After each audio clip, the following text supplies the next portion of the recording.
¡Estoy en casa! ¡He vuelto! ¡Soy yo!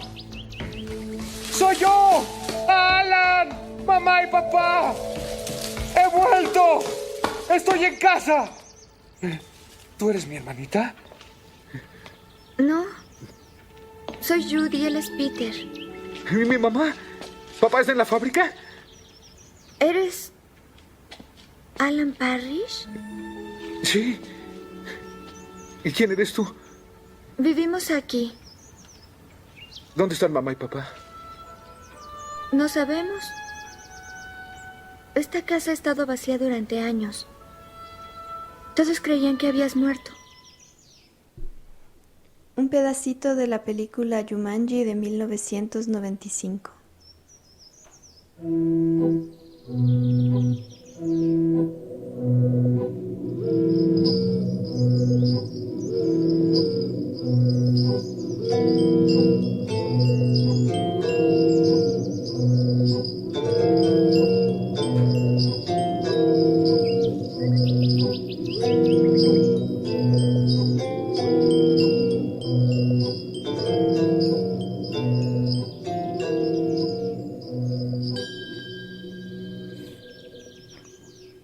Hoy nos sentamos un momento, dejamos reposar el cuerpo para que nuestra voz y nuestra mente se muevan libremente sin rumbo fijo, para que naveguen gustosas entre memorias, cuentos, historias, mitos, poemas, desazones y saberes.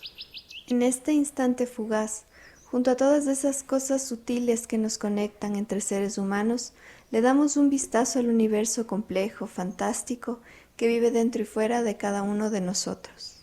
Buenas de Dios, yo soy Santiago Maldonado. Y yo soy Tania Rivadeneira y hoy vamos a hablar del universo casa.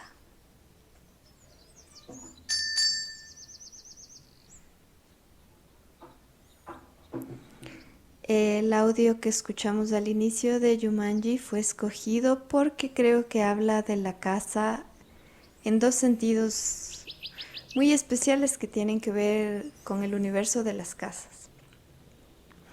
Creo que por un lado la casa es esta cosa de confort, de familiaridad que nos acoge, nos aguarda de los elementos y al ya no tener que preocuparnos de muchas cosas que nos ataquen desde afuera, podemos viajar hacia adentro, hacia la fantasía y así encontrarnos con nosotros y hacia otros afueras, como en el caso de Jumanji, porque el inicio es de este juego que estás jugando en tu casa, que te transporta al mundo salvaje, al mundo de la selva. Este audio, esa escena particular, creo que me da mucha emoción. Me recuerda como, o me trae a la memoria ese primer momento de haber visto la película y esas cositas medio tristes, ¿no? Me quedé como tristeza. El momento en que él vuelve todo ilusionado después de tanto tiempo Uh-huh. y lo único que esperas es que todo esté igual. Uh-huh. Y viéndole ahora a la distancia y pensándome ahora yo también como un viejo barbón, es como cuando tú vuelves a tu casa y esperas que todo esté ahí mismo donde dejaste las cosas. Uh-huh. Y de repente dices, chutica, pues ya no es así, ya las cosas cambiaron, ya no... Yo cambié. Yo cambié, claro. Y esa es exactamente la otra dimensión, el otro punto por el que escogí este audio, es justamente lo que acabas de describir, esta idea de que tenemos esta casa de nuestro inicio de la vida, de la infancia, donde te sientes y te piensas y te encuentras de una forma. Una vez que sales de ese universo, te conviertes en otro ser y cuando regresas lo que esperabas o lo que en apariencia sigue ahí, porque la casa sigue estando igual, las cosas tal vez sigue estando en el mismo lugar, pero ya tu forma de sentir hacia eso ya no es la misma. Sí, ya no es lo mismo. ¿Qué pasa allí? ¿Por qué deja de ser? Bueno, sí, es intentar aferrarse a un recuerdo, pero Sí, no, yo creo que justo va más allá y creo que por eso se inventan estas historias en las que una vez entrando a la casa te encuentras con otro mundo y es porque no está perdido. O sea, lo que encontraste alguna vez cuando eras pequeño sigue estando ahí. Es posible acceder de alguna forma. No es solamente un acto de la memoria, sino que es un mundo que realmente existe ahí adentro.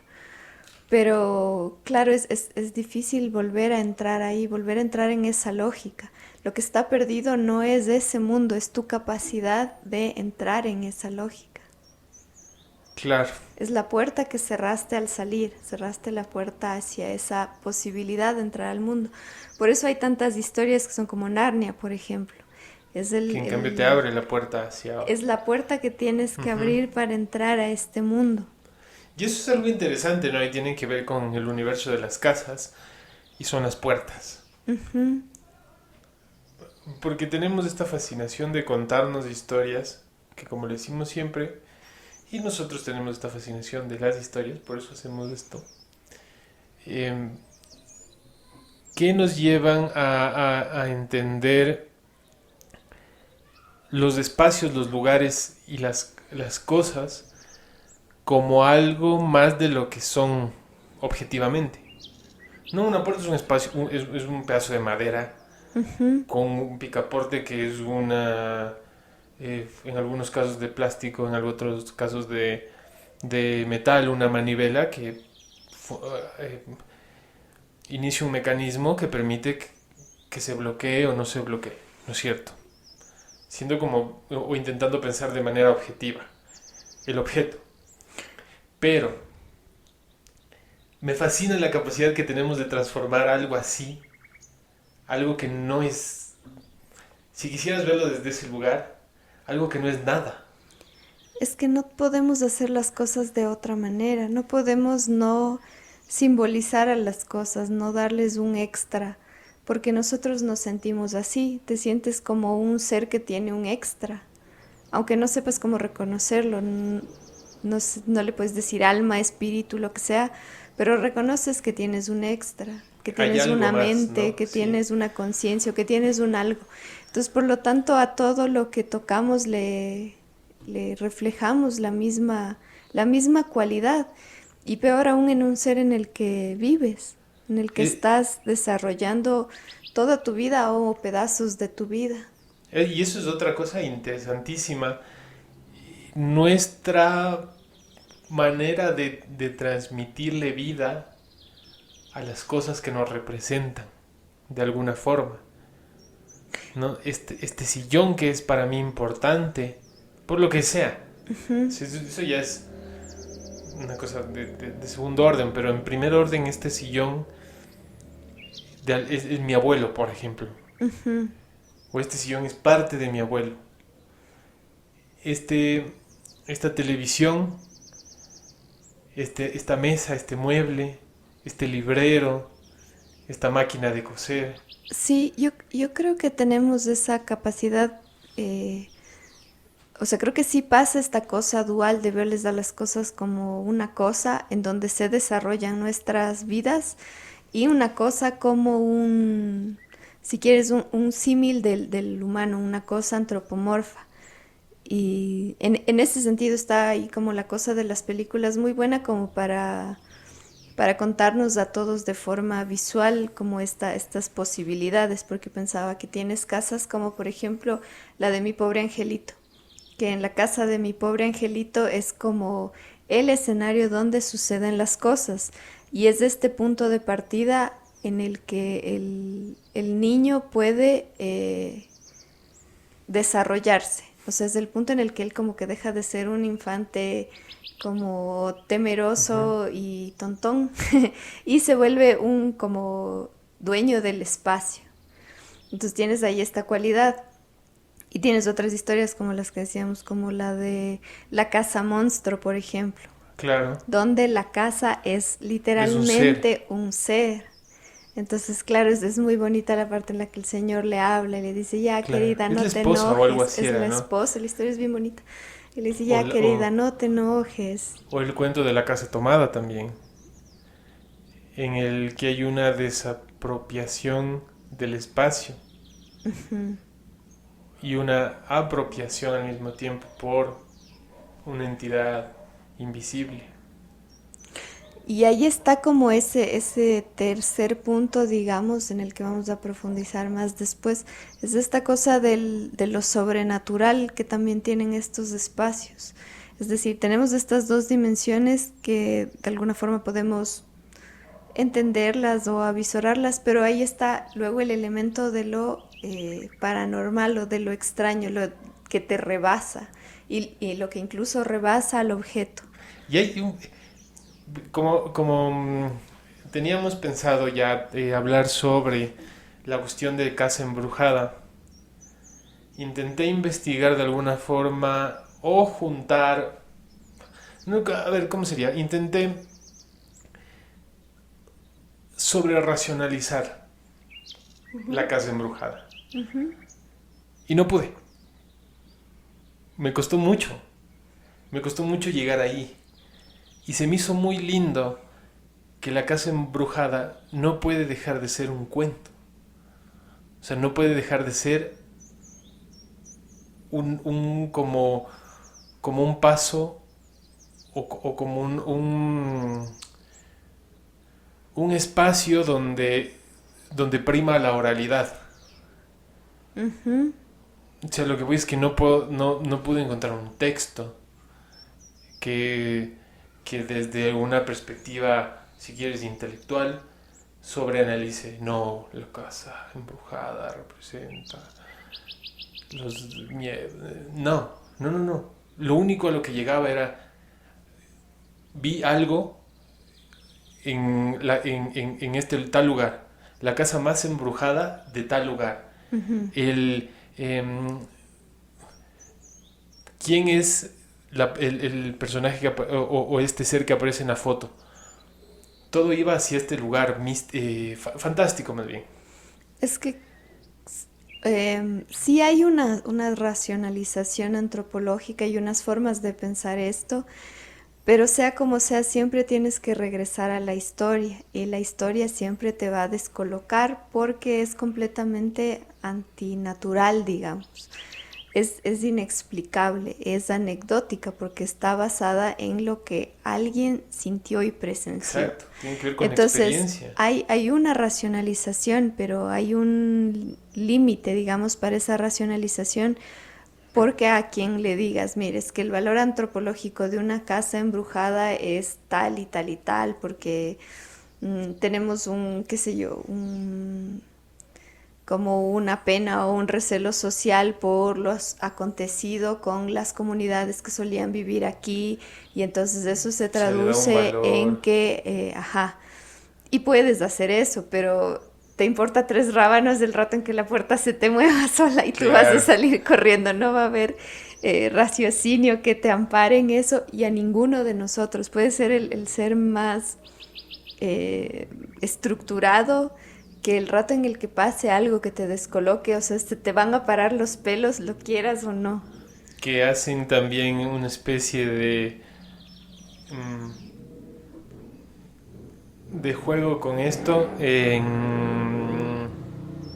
el programa Nadie Sabe Nada, cuando se preguntan por qué, bueno, creo que es ahí, cuando se preguntan por qué no hay fantasmas modernos. ¿Por qué todos los fantasmas tienen que ser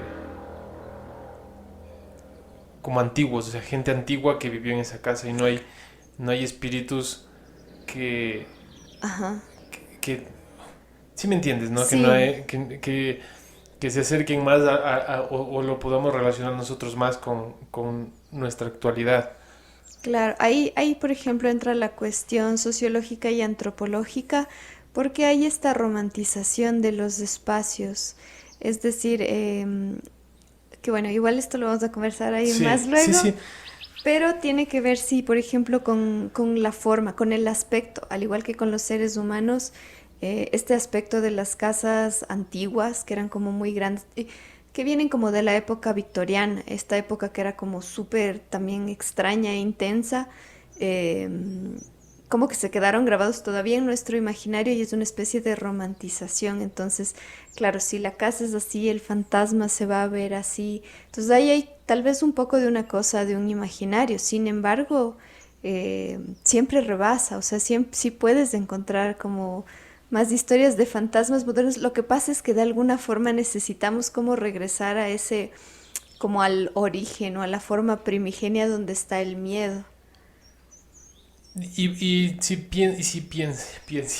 pensamos en la forma primigenia, pero no del miedo, sino de este objeto casa, también llegaba yo a ciertas conclusiones, como el valor que le otorgamos al espacio que consideramos nuestra casa, que realmente es un espacio y nada más. Sí. ¿Y por qué nuestra casa no es más que este espacio? ¿No? Pues siempre decimos, no, el mundo entero es nuestra casa y por eso tenemos que cuidarlo, y hay estos ejercicios de concientización para que nosotros también hagamos algo más por el bienestar común. Y está bien. Pero yo que soy una persona bastante, dentro de lo que cabe, no voy a irme muy lejos, pero digo, soy una persona muy nómada porque no tengo muchas casas, diría. O por lo menos me siento así yo. Siento que tengo muchos lugares que puedo llamar casa, mi casa. O sea, apropiarme del objeto. Pensaba en esto como el objeto como tal, que es más bien una especie de concepto. O sea, nuestro concepto casa es lo que nos permite formar parte del espacio y que el espacio forme parte de nosotros. Y hay un poema muy lindo, bueno, un extracto de un poema lindo de Pablo Neruda que siento que aporta o que puede aportar mucho a esta idea, y que dice así: tal vez esta es la casa en que viví, cuando yo no existí ni había tierra, cuando todo era luna o piedra o sombra, cuando la luz inmóvil no nacía. Tal vez entonces esta piedra era mi casa, mis ventanas o mis ojos. Me recuerda esta rosa de granito, algo que me habitaba o que habité, cueva o cabeza cósmica de sueños, copa o castillo o nave o nacimiento. Toco el tenaz esfuerzo de la roca, su baluarte golpeado en la salmuera, y sé que aquí quedaron grietas mías, arrugadas sustancias que subieron desde profundidades hasta mi alma, y piedra fui, piedra seré. Por eso toco esta piedra y para mí no ha muerto, es lo que fui y lo que seré, reposo de tu combate tan largo como el tiempo.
La casa de la agonía, de Luigi Pirandello. Sin duda el visitante, al entrar, había dicho su nombre, pero la vieja negra ranqueante que había venido a abrirle como una mona con delantal, o no había entendido o lo había olvidado. Así que desde hacía 3/4 de hora, para toda aquella casa silenciosa, él era, ya sin nombre, un señor que esperaba ahí. Ahí, quería decir en la sala. En la casa, aparte de la negra, que debía de haberse encerrado en la cocina, no había nadie. El silencio era tal que el pausado tic-tac de un antiguo reloj de pared, tal vez desde el comedor, se oía destacado en el resto de las habitaciones como el latido del corazón de la casa. Y parecía que los muebles de cada una de las habitaciones, incluidas las más alejadas, gastados pero bien cuidados, un poco ridículos por su estilo ya pasado de moda, estuvieran también escuchándolo, bien seguros de que en aquella casa nunca sucedería nada y ellos, por lo tanto, seguirían siempre así, inútiles, admirándose o compadeciéndose mutuamente, o mejor incluso dormitando. Los muebles tienen también su alma, sobre todo los viejos, un alma que les viene de los recuerdos de la casa donde han pasado tanto tiempo. Para darse cuenta es suficiente poner entre ellos un mueble nuevo. Un mueble nuevo está todavía sin alma, pero ya por el solo hecho de haber sido elegido y comprado, con el deseo imperioso de tenerla. En cuanto llega, se ve que los muebles viejos lo miran mal, lo consideran un intruso pretencioso que aún no sabe nada y nada puede decir, pero entre tanto se hace quién sabe qué ilusiones. Ellos, los muebles viejos, ya no se hacen ninguna y eso los entristece. Saben que con el tiempo los recuerdos empiezan a debilitarse y con ellos también su alma poco a poco se debilitará. Y se quedan así, descoloridos, si son de tela, oscurecidos, si son de madera, y también ellos silenciosos. Si por desgracia persiste en ellos algún recuerdo desagradable, corren el riesgo de ser echados de allí. Ese viejo sillón, por ejemplo, sufre un verdadero tormento al ver el polvo que las polillas extraen en montoncitos sobre el tablero de la mesita que tiene delante y a la cual aprecia de verdad. Él mismo se sabe muy pesado, conoce la debilidad de sus cortas patas, especialmente de las dos traseras, y teme que lo agarren por el respaldo, ojalá nunca suceda, y lo arrastren fuera de su sitio, pero con esa mesita delante se siente más seguro y protegido.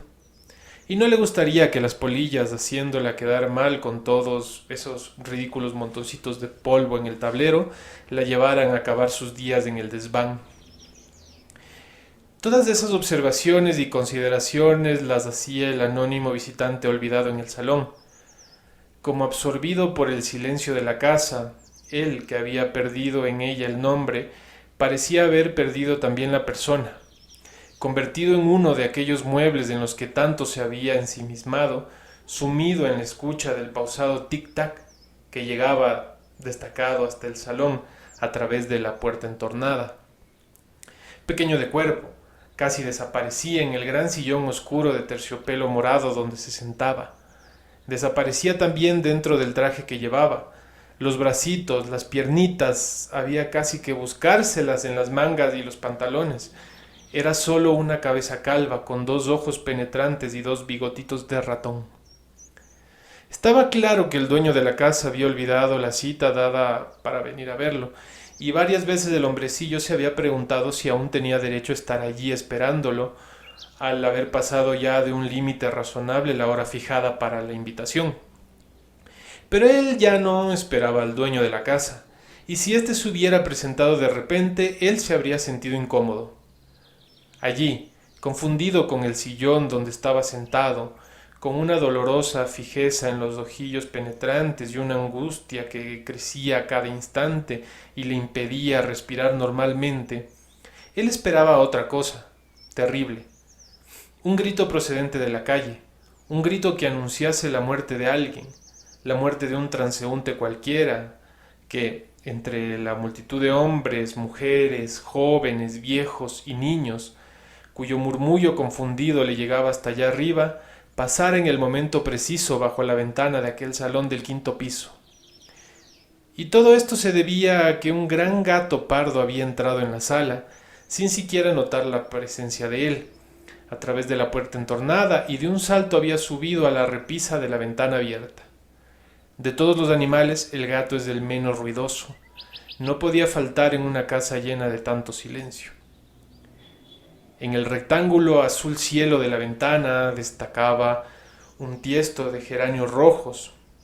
El azul, antes vivo y ardiente, poco a poco se había teñido de violeta, como si desde lejos la noche, que aún tardaba en llegar, hubiera soplado sobre él un ligero aliento de sombra. Las golondrinas, que revoloteaban en bandadas, como enloquecidas por la última luz del día, proferían de vez en cuando agudos chillidos y se lanzaban contra la ventana como si quisieran irrumpir en el salón, pero enseguida, al llegar a la repisa, levantaban el vuelo. No todas, ahora una, luego otra, cada vez se metían bajo la repisa, no se sabía cómo ni por qué. Llevado de la curiosidad, antes de que entrara aquel gato, se había acercado a la ventana, había apartado un poco el tiesto de geranios y se había asomado a mirar en busca de una explicación. Y así había descubierto que una pareja de golondrinas tenía el nido justo debajo de la repisa de aquella ventana. Y la cosa terrible era precisamente esa, que ninguno de los que continuamente pasaban por la calle, enfrascados en sus asuntos y preocupaciones, podía pensar en un nido colgando bajo la repisa de una ventana en el 5.º piso de una de las muchas casas de la calle, y en un tiesto de geranios dejado en la repisa, y en un gato que intentaba dar caza a las 2 golondrinas del nido. Y mucho menos podía pensar en la gente que pasaba, ese gato que ahora, agazapado y escondido detrás del tiesto, movía apenas la cabeza para seguir con la vista perdida el vuelo de las golondrinas que chillaban, ebrias de aire y de luz, al pasar ante la ventana, y cada vez que tenía delante una bandada, levantaba un poco la punta del rabo que colgaba, lista para atrapar con las garras la primera golondrina que intentara meterse en el nido. Él, y sólo él, sabía que ese tiesto de geranios, con un simple golpe del gato, se precipitaría desde la ventana sobre la cabeza de alguno. El tiesto ya se había desplazado 2 veces por las nerviosas sacudidas del gato. Estaba casi al borde de la repisa y él apenas respiraba por la angustia y tenía toda la calva perlada de grandes gotas de sudor. Le resultaba tan insoportable el horror de aquella espera que hasta le pasó por la mente el pensamiento diabólico de ir él mismo a la ventana y dar el tiesto con un dedo extendido el último empujón, sin quedarse a esperar que lo hiciera el gato. Total, al siguiente golpecito la cosa habría sucedido sola. No podía hacer nada. Anulado como estaba por el silencio de la casa, él ya no era nadie. Él era el silencio mismo, medido por el pausado tic-tac del reloj. Él era aquellos muebles, testigos mudos e impasibles, aquí arriba de la desgracia que iba a suceder allá abajo en la calle, y de la que ellos nada sabrían. Solo él sabía, por pura casualidad, porque hacía ya un buen rato que él no debía estar allí.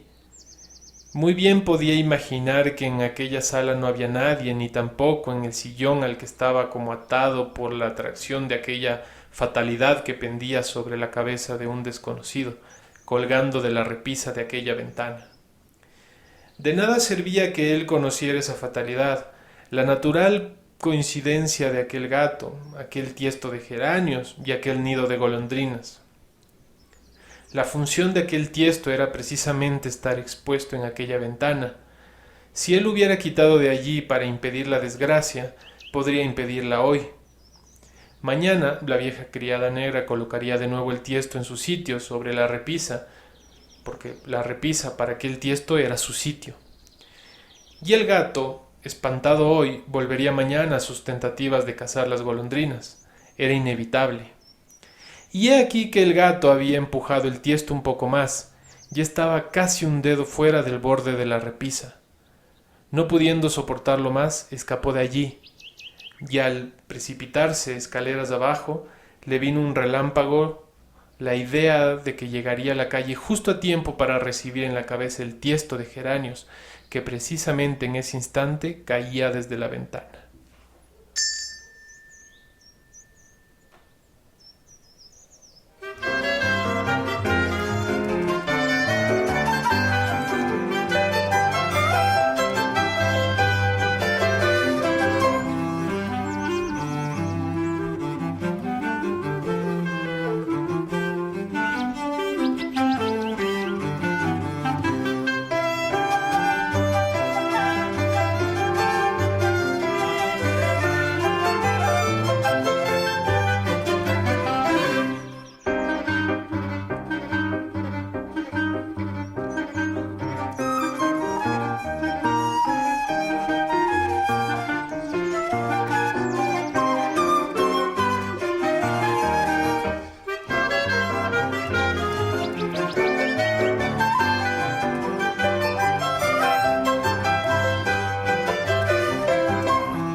¿Has escuchado hablar de alguna casa embrujada? Yo no solo he escuchado hablar de casas embrujadas, yo soy un fiel testigo de lo que es una casa embrujada. Yo también. Y me imagino que muchas de las personas que nos escuchan también han sido testigos de las casas embrujadas. Porque, como decía al inicio, hay algo que me parecía fascinante, y es que el valor que le damos, este valor, o sea, no, mejor dicho, no es valor, sino esta vida esta vida que le traspasamos a los objetos, y en este caso a las casas en particular, genera un halo de energía y vuelven a estos seres, vuelven a estas cosas, los vuelven seres. Uh-huh. Ciertamente. Lo interesante, quizás por este fenómeno de transferencia de nuestra energía, es que este fenómeno sucede en absolutamente todo el mundo y hay registros de casas embrujadas desde hace más de 400 años.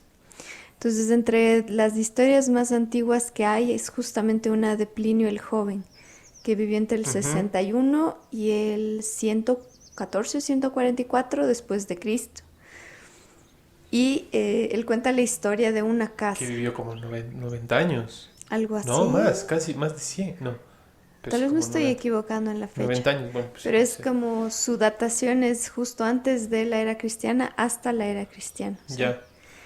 Y el caso es que, o sea, desde ese tiempo y desde esos registros está la historia de una casa embrujada, que es exactamente como contamos hoy las historias de casas embrujadas, que es esta casa en la que se escuchan ruidos, en la que se escuchan sonidos, y en la noche se le veía a un anciano caminar con su pelo todo revuelto y erizado, flaco, desgreñado, amarrado de cadenas en las manos y con grilletes en las piernas que hacían este sonido el clásico sonido de arrastrar las cadenas. Y en la misma historia Plinio dice que entonces un caballero dice, bueno, pues esta casa nadie le quiere porque tiene este embrujo, o sea, este personaje y todo este halo misterioso. Entonces él dice, bueno, yo voy a irme a meter ahí a la casa y voy a enfrentarle. Este personaje se llamaba Tenodoro. Entra a la casa, se queda en la noche, pasado un rato comienzan los ruidos, aparece este personaje y como que le pregunta qué quisiera, o sea, qué pasa, por qué está ahí. Y este personaje con su mano llena de cadenas apunta a un lugar. A la mañana siguiente él con un grupo de gente va a este espacio, cavan y encuentran un cadáver ya en huesos, ahí enterrado entre metales. Y entonces lo que hacen es sacarle de ahí, darle sus ritos de entierro y la casa quedó en paz. Porque ya el fantasma se libró de como de lo que le estaba constriñendo y colorín colorado la casa ya no estaba embrujada, pero esta es una historia de las miles de historias que siguen existiendo hasta hoy, en la que básicamente sucede lo mismo. Eso te iba a decir, se puede repetir la misma historia. En casi cualquier parte en la que justamente es esto, la casa nadie le quiere porque está embrujada, algo pasa ahí que no permite que la gente viva.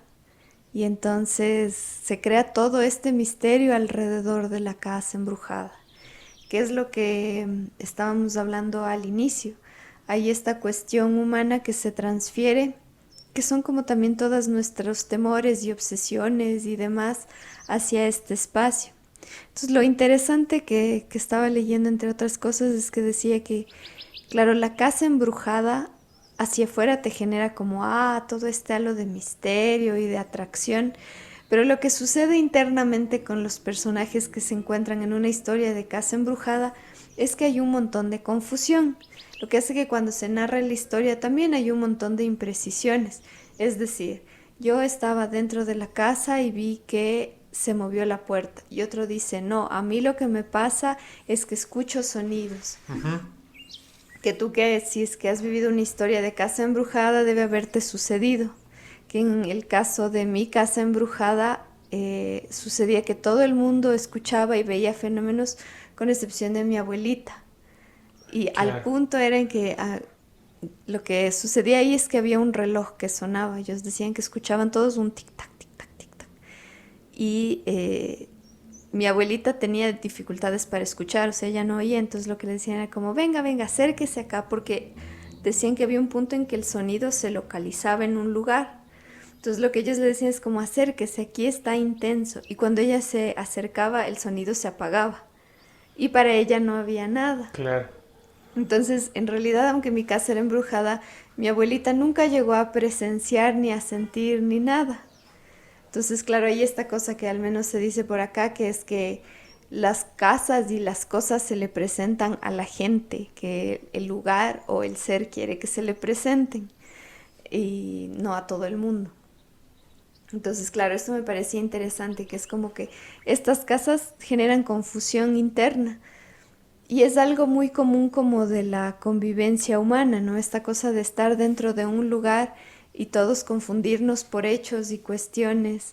Es también quizás Es una lo más forma... normal, ¿no? Es lo más normal, ajá.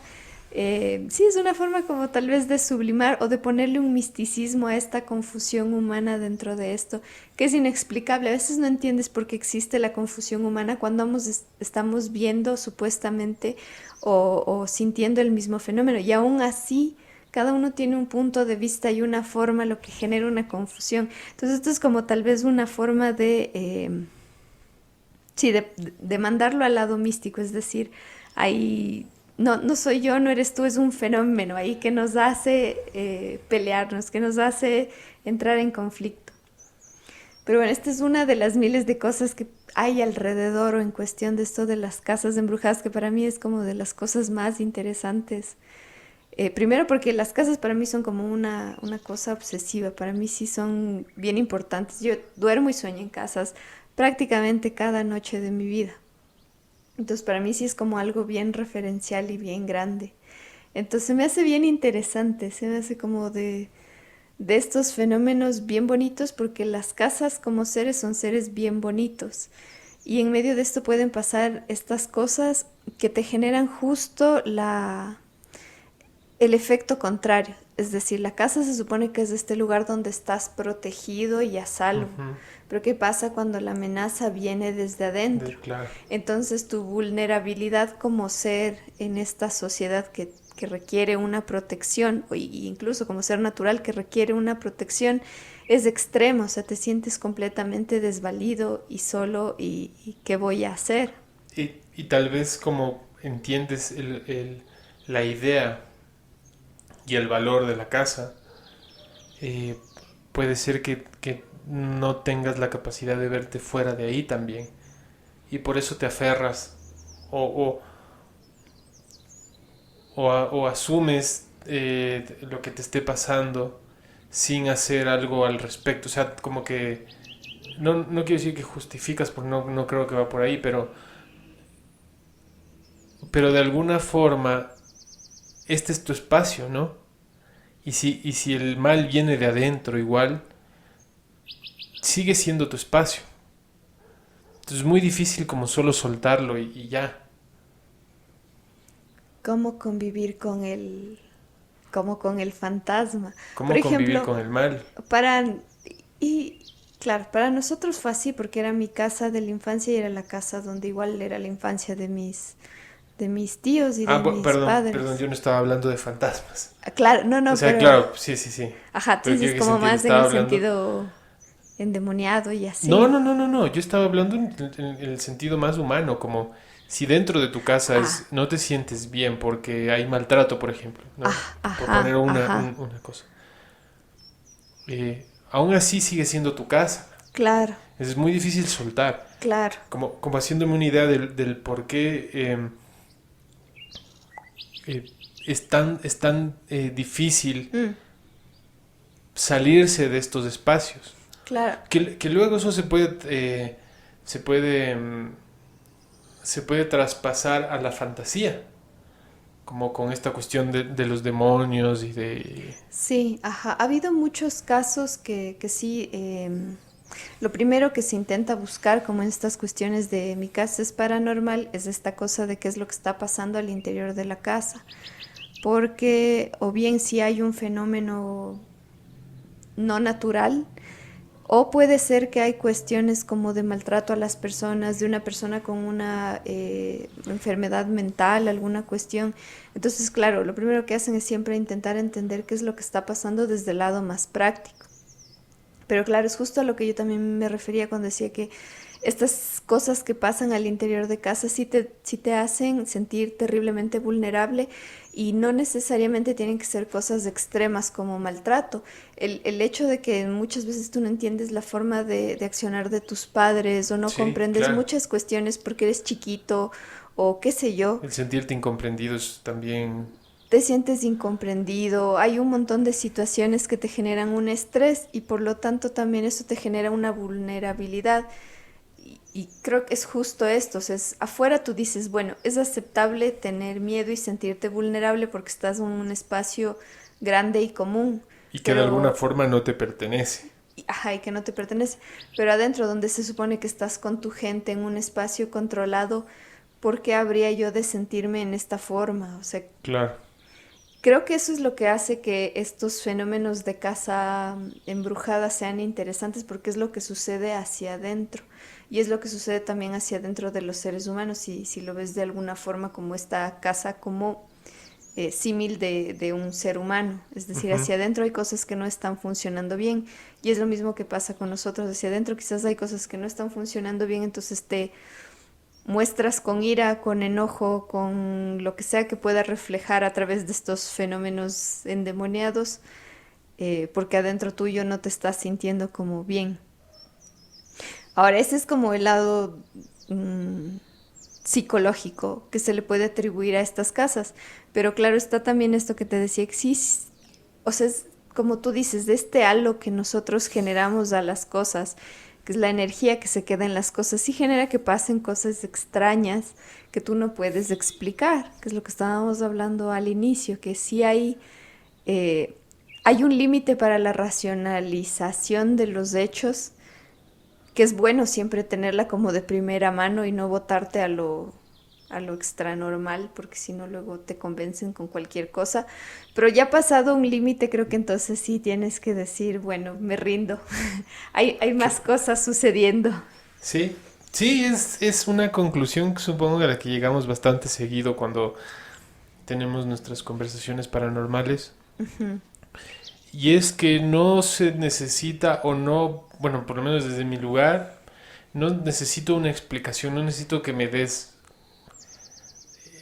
como la respuesta lógica de la situación, sino supongo que es un aceptar un juego de energías o que hay cosas que simplemente no podemos entender desde nuestra capacidad. Cosas que se guardan en los objetos, así como en el cuento que leías, como esta personalidad que sí llegas a sentir que tienen las cosas, que está ahí y que hacen parte de tu vida, y como hacen parte de tu vida también generan como un movimiento de tu energía y de tu forma de estar en el lugar. ¿Sí?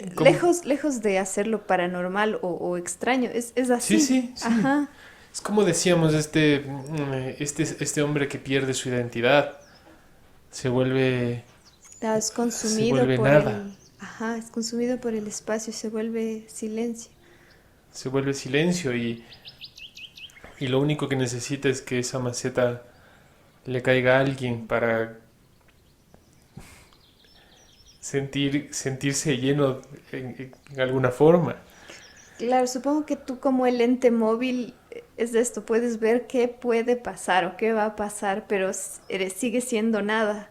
Eres como el viento que puede Ujú. contemplar las cosas, pero no vas a poder hacer nada. Entonces te da esa ansiedad porque reconoces como esta doble faceta. Es decir, yo podría hacer algo, pero a la vez, ¿qué sentido tiene cuando esto es mucho más grande que yo?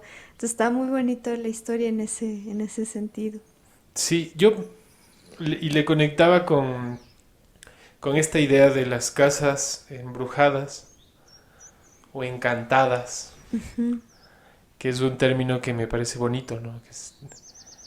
Claro, que embrujadas tiene que ver con Algo más como oscuro. una maldición o Ajá, un embrujo hecho por una persona, pero el encanto claro.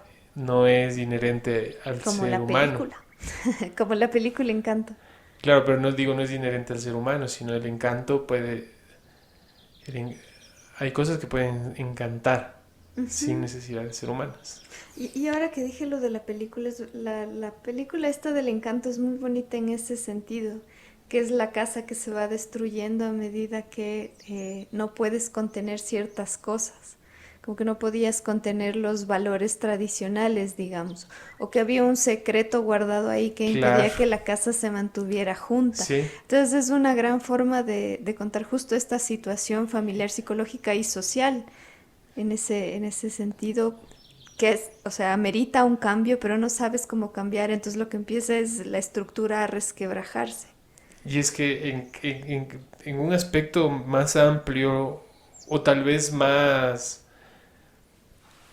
complejo, la casa termina siendo una especie de somateca en donde los órganos que la componen son los seres humanos que viven ahí, que en general están conformados por familias. O sea, digamos, la gente que ocupa tu mismo espacio termina siendo, quieras o no, una especie de familia. Claro, hay una situación de familiaridad, ajá. Entonces cada quien ocupa un rol dentro de este espacio que permite que la casa se mantenga viva, como los órganos dentro del cuerpo humano. Y en ese sentido se me hacía también interesante leer que, claro, tienes la casa, por ejemplo, como decíamos, la casa al estilo antiguo, clásica victoriana, que de por sí tiene este halo de algo curioso, algo interesante pasa dentro porque es grande, porque está llena como de estos objetos antiguos. Es más difícil tener historias como contemporáneas de casas embrujadas. Tal vez sí, No, porque... pero cuando yo decía lo de la actualidad, modernidad, no ajá. me refería a las casas como tal, sino a los seres que ocupan la casa. Sí, o sea, pero también me estaba pensando que tal vez sí es un poco más difícil porque ahora ya las estructuras no duran tanto tiempo. Lo que pasa con estas casas, mansiones, castillos, es que son cosas que vienen desde hace un tiempo que tú ya no tienes ni noción. Entonces, ¿te parece que algo más fantástico pasó en este tiempo? En cambio, las casas actuales, la mayoría, si por ejemplo el barrio en el que vivimos, que es como de los setentas, y ahorita ya lo están echando para abajo, ya no vas a tener como estas casas con este halo. Y luego, claro, tienes la casa tipo cabaña, como las que siempre están en las historias de las brujas que viven en el bosque, y tienes esta cabaña que puede tener estos dos tintes, es este lugar bucólico donde pasan cosas buenas y sientes el Es que amor cambia, ¿no? verdadero y la naturaleza, o la casa de la bruja donde pasa algo terriblemente siniestro, o estas películas que es como justo la cabina en el bosque, creo, The Cabin in the Woods, Ujú. donde pasan cosas siniestras. Pero también está la casa en ruinas, que es justo este espacio que no termina de irse y todavía está, o sea, todavía este remanente, pero al estar en esta condición decadente te da esta sensación de no bueno. Y quizás, por ejemplo, tienes películas como en El Club de la Pelea, en el que ellos viven en esta Ujú. casa, es que es una casa ocupa, es decir, esta casa que está en ruinas. Entonces eso funciona para contarte cómo es esta ruina social, porque al fin y al cabo la película es para hablar al respecto de esto, de cómo las contradicciones sociales, las exigencias de esta sociedad que te obliga a ser de cierta forma, pero todo es en apariencia y adentro estás cayéndote. Y por último tienes también casas móviles, como la de App, que es de esta casa en la que tú no podías dejar tu vida ahí, no podías dejar el recuerdo de esta persona, Es pues que me le llevo la prometiste, te casa. llevo. Es a lo que, o sea, lo que, lo que me está quedando de esto es que es parecido a la comida, ¿no? Nuestra capacidad de exteriorizar, que es lo mismo que decíamos en el capítulo anterior, Ujú. nuestra capacidad de exteriorizar nuestros miedos, conflictos, eh, alegrías, problemas, ira, o sea, toda Bagaje. sí, nuestro abanico de sensaciones y de sentimientos, eh, ¿cómo los podemos exteriorizar? ¿Cómo los podemos compartir? O hacerlos más digeribles para que el otro pueda empatizar también. Es mostrarlos a través de cosas que sean familiares o cosas a las que nosotros les damos un valor. A las que nos podamos referir. Eso Claro. es la cultura, básicamente. Y es increíble. Y es increíble, Y es ajá. fascinante. Sí, definitivamente es muy fascinante. Sí, yo por eso me quedaba con esta cosa de que tal vez me gusta más la idea de las casas encantadas. Ujú. Porque ahí es donde terminan pasando una serie de cosas fantásticas que trascienden al tiempo a través de la oralidad. Sí, creo que el referente más bonito contemporáneo que hay para eso es esta película de La Casa, de animación en Ah, stop sí, sí, motion, sí, sí, sí, que sí. puedes ver la casa en diferentes En tiempos y diferente, cómo en sí. cada tiempo va siendo entre encantada, embrujada y psicológicamente el reflejo de algo. Y él es muy parecido a este libro, álbum que se llama La Casa, que te cuenta durante 100 Oh, años sí, sí, sí, el sí. proceso, todos los procesos que vivió esta casa, Ajá, de ser un lugar construida por las manos de no sé quién, ajá. hasta terminar en ser un objeto de prestigio para después de pero de pasar por toda una historia. Ujú. Sí, y de hecho, o sea, nuestra conversación tiene un millón de referentes muy sencillos de encontrar, o sea, son referentes comunes y corrientes, pero es eso, justo, no podemos soltar estas cosas, necesitamos seguir contando estas preocupaciones y elaborarles de distintas maneras, y esa es la belleza de la cultura y la importancia como de mirar todo desde todos los lugares posibles, porque en todas las cosas puedes encontrar algo, a pesar de que sean como historias que te generan rechazo, como, las historias de fantasmas. No, pero eso es solo para gente súper hechera. No, en todo hay un montón de fantasía, un montón de verdad, un montón de cosas. Es la belleza de la cultura, o sea, la belleza de irse a meter en todo esto y tener siempre curiosidad. Y es que ver y ser capaces de darle un valor extra o de entender el espíritu que vive en las cosas que nos rodean, también es uno de nuestros superpoderes como humanos y nos vuelve más sensibles y más empáticos con lo que nos rodea y con nosotros mismos, porque hay veces que, no sé si, supongo que a muchos les pasa, que nos terminamos viendo como un otro, y ese otro también necesita de la empatía, o sea, de nuestro propio cariño. ¿No? Sí. Sí, lo que pasa es que cuando dices empatía solo me viene una cosa a la mente. Ah, sí, yo sé. No, pero yo pensaba porque pensaba en la casa de mi abuela, que siempre va a ser la casa de mi abuela. Y eso no significa que estoy como romantizando la idea de la casa, sino que toda esa energía y toda esa vida que entregué en ese lugar tiene un valor.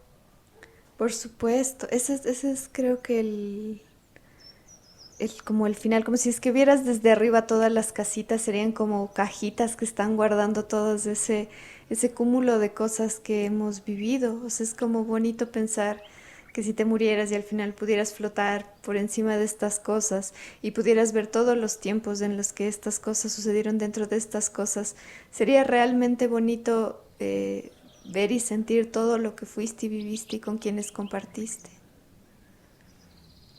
Y tal vez las casas son un espejo de nuestra propia existencia.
Mi hogar es mi lugar de retiro y descanso de las guerras.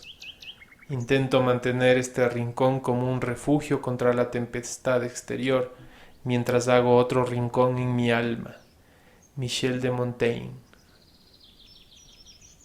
Desde la caverna a la nave espacial, la casa no desaparece de nuestros arquetipos humanos.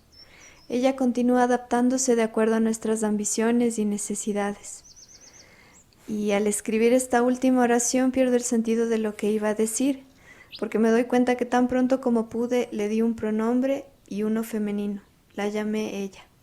La vi como una persona, como una colega, como una madre, como una cómplice y como una celadora. Y es que este ser abraza nuestra cotidianidad con la misma voluntad que nosotros lo hacemos. La vemos avanzar, renovarse y decaer, tal como lo haremos todos. Da miedo penetrar esa idea, visualizarnos a nosotros, a nuestra sociedad como un barro en ruinas, o como una fila de estructuras firmes y enteras pero que guardan muertos y dolor adentro. Hay tanto que decir al respecto de la casa. En ella cabe todo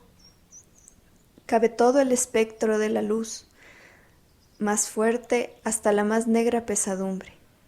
Hay belleza sin duda, hay historia, y hay un universo que es nuestro propio universo, en su lado femenino.